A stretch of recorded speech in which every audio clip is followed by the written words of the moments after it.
So March 11th, 2011, a 9.0 earthquake hit just off of Sendai, Japan, and created about 100 feet of water that came and knocked out about 100 miles of coastline. So at the time, I was getting ready to go on another deployment off the coast of South Korea. So we were actually on a ship in Yokosuka Harbor, which is about 150 miles away from where the incident happened, loading all of our gear into the hangar. So I'm not on solid ground. I'm on this ship. And the first thing I recognized that something's not quite right was you hear the tsunami alarms are going off on the base.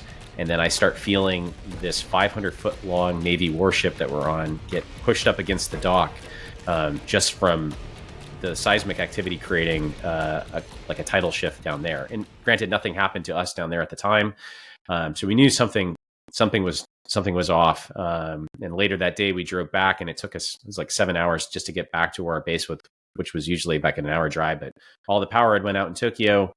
And then we had started to see the news started to come through of what had happened. And then 24 hours later, we got on that ship and we went off the coast of the most impacted areas and started flying relief missions.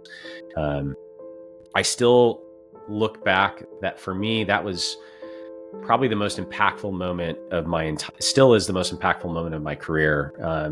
Some of the images I shared with you before, just to see, 2 miles of shoreline, anything that was there gone. Just the water ripped homes off their foundations. There's a picture I sent to you. It's a house that's floating offshore like 7-8 miles, the entire home just bobbing in the water like a pool toy. There's stories of a 70-year-old Japanese man who had hid in his attic, and he woke up and he's at sea in his house, and they actually rescued him. Crazy stories of survival. But in the span of less than a couple hours, over 20,000 people perished.